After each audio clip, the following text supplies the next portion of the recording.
Hey folks, welcome back to another devlog for my Sci-Fi FPS privateer. Rather than go through the full changelog like I usually do, today I'm going to focus on one specific topic, the aiming reticle. And this may seem like a simple topic, but it's actually more complicated than you might think. So let's hop right into it. Every shooter has an aiming reticle of some kind, and for the most part they share the exact same purpose, to show you what exactly you're aiming at. However, the specific way they're made and what information they portray can vary from game to game. In some games they're static images in the center of your screen, in others they're 4 dashes showing how much spread you currently have. And still in others it's somewhat of a hybrid approach, where your reticle is animated but it's a more complex shape. What drives that animation or spread can also vary. Sometimes the player's movement impacts how much spread they have, such as in Counter-Strike or Call of Duty, and sometimes it's only the process of firing which causes the animation to occur. For my game, which is heavily inspired by Halo, I wanted to use the hybrid approach and have reticles which were animated, but more complex than just 4 simple dashes. More specifically, I wanted to have various options about how I could construct my reticle system so each reticle is unique. One option I want is for there to be a ring which can expand or contract. This sounds simple. Just take a picture of a circle and resize it to reflect the change in the size of our reticle. However, doing that looks kind of ugly for a few reasons. First, there are only so many pixels we're working with. If we resize our image to be large enough where we see individual pixels, it can be distracting to the player. Second, to borrow an engineering term, it's not very dimensionally stable. If we resize our image, the thickness of the ring will change because, again, we're only dealing with so many pixels. So this leads to making sprites in a photo editing software not being a valid option. Another requirement is I want to be able to segment the ring. Each segment sharing the same center point, but I'd be able to adjust the gap in between them. Finally, I wanted a system that would allow me to have reticles that aren't only 4-sided for the sake of variety. With all these requirements and sprites not being a valid option, the next logical option is to look into using vector graphics. However, that would require me to both download the still experimental vector graphics package for Unity and learn yet another program like Inkscape. The best option would be if I could somehow make them directly in Unity instead. So, how can I do that? Well, that very much depends on how I want to go about it. For those who don't know, or who haven't watched my previous devlogs, Unity has multiple systems for creating the user interface. 3 to be exact. Immediate mode GUI is something we don't really want to use. It's primarily meant for things like debug screens and as such is mostly function over form, and as a result we can scratch it off the list immediately. Then there's Unity UI, which is the most fleshed out systems and is usually people's default as a result. It uses a UI canvas and game objects to directly overlay graphics onto the screen. You can even create meshes through script and have them display on the canvas in the same way, which is exactly how the Text Mesh Pro package works.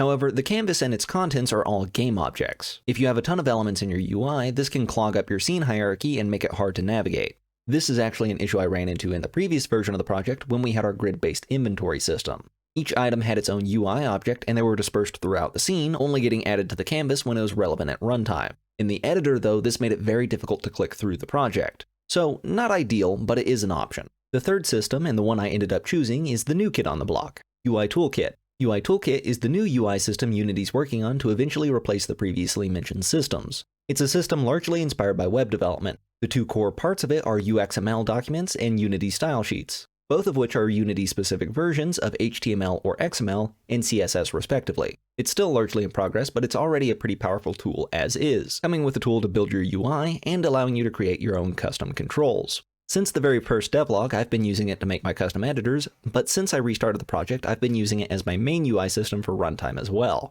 In the last devlog, I mentioned I learned a lot about how that works by following a tutorial on building a node graph editor for behavior trees.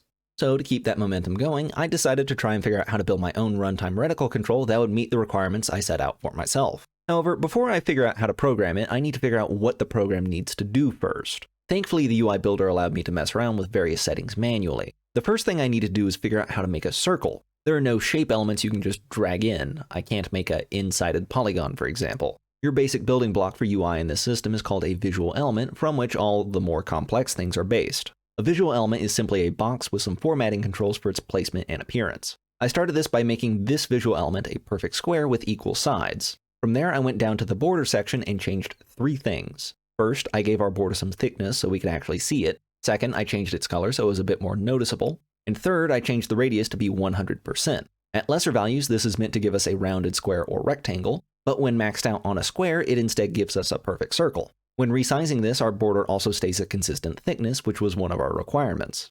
Next, I needed to figure out how to turn this into an arc I could segment. This is where I needed to use a little bit of trickery. From what I can tell, there's no proper masking system in UI Toolkit yet, meaning I can't radially slice an object to get an arc to work with. The best I could come up with is to place a circle inside another box and anchor it to one of the corners. Then, in the parent box, I can turn off the element's overflow and, as a result, show only the 90 degrees located within. With the 4 of these, I can then adjust the placement of the circle and its mask to create the gaps in between each arc. I was hoping I would be able to turn the objects, but that actually messes up our mask for some reason. So I need to figure out a different method for creating a reticle with some unknown number of sides. But this allowed me to at least get started writing the control. Creating a visual element in our control is fairly easy. We would just do so in the constructor normally. However, to get this working how I want it, I need to figure out how to put variables into the UI Builder inspector. Unfortunately, this is a bit more complex than normal. This inspector is different from this inspector, and as such, just making a value public or serialized doesn't cut it here. So to add lines to the UI Builder inspector, we need to use UXML attributes. I would be lying if I said I understood this part 100%, but as I understand it, UXML attributes are used to convert from a base C# type, such as an int, bool, string, or enum, into a format that works with UXML, and by extension UI Toolkit, and vice versa. To add extra attributes, we need to create a class called UXML traits, and add them within, along with a couple required functions. Then within the init function, which I'm guessing stands for initialization, we point to a setter for the value we'll be using later on. Do this for each value we're expecting to use for a single arc, and then we have something to work with. From there, it's as simple as adding a couple functions to properly update the visual element as we would expect it to when we change a value. So changing the quadrant changes what corner we're anchored to, changing the offset tweaks the exact position of that anchor, and changing the ring thickness or radius changes the relevant sizes. From there, I created another control to actually act as our reticle. It creates and controls 4 arcs at one time, as well as adding a dot in the very center. The controls are pretty much the same, with a few added bools to disable the ring or individual arcs. From there, I created another sub-control for the dashes. A single dash consists of 2 visual elements, one for the dash itself and another for its offset from the center point. I similarly added attributes for the dimensions we expect to be able to change, and boom, we have a dash we can change the width and height of. We can also freely rotate these as well because there's no mask to mess them up. So I made the number of them adjustable and equally spread them in a circle. We can have 3 dashes, we can have 9 dashes, we can have 1,000 if we want, though that might lag us. I also added an angle offset to tweak the positioning of them as well. In our main reticle control, I create a single dash control and wire up all the attributes so everything updates correctly. The only other thing I added was an enum to give the main reticle control a state, which we could then later set. By default, it's inactive, but it also has the states enemy, ally, or interact, which add or remove the main reticle from a USS class of the same name. Then, in our style sheet, we can dictate how the color changes using those USS classes. By default, it's gray, but the other states are red, green, and yellow, respectively. From there is a matter of refactoring my original player HUD manager to use this new system instead of what I did previously, which honestly was pretty easy to do, it just took some time. And now it's fully functional. I whipped up a few new reticles and put them in each weapon's optic. By default, I set them to be in the enemy state, just so we didn't have gray on gray. They're fully functional as is, but there's a few more properties I'd like to add eventually.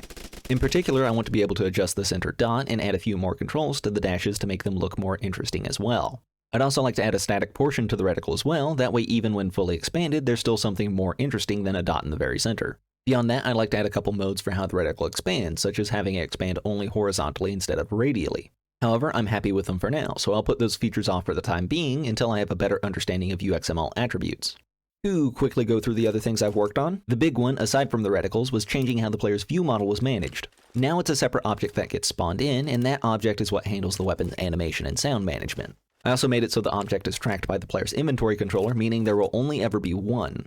If you've pulled the weapon out entirely, then you must also holster it before you pull out your next weapon. However, during the draw animation, you can quickly cycle through and find the weapon you actually want.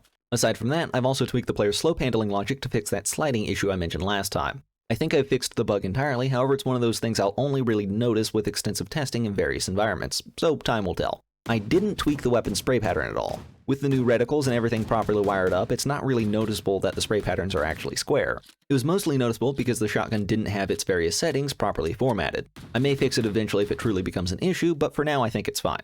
With those out of the way, the only goal I didn't really get to touch was working on the AI again.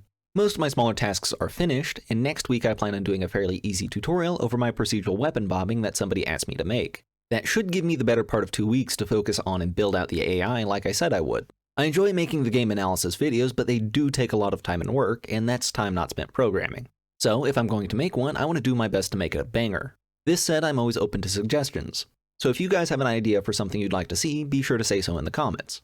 be it an analysis video, a tutorial, or a video on some other topic. As always, if you made it to this point of the video, I'd like to give you guys a big thanks for watching. If you've enjoyed, be sure to drop a like. And if you want to stay up to date on this project or catch my videos on other topics as they come out, be sure to subscribe. And I will see you next time.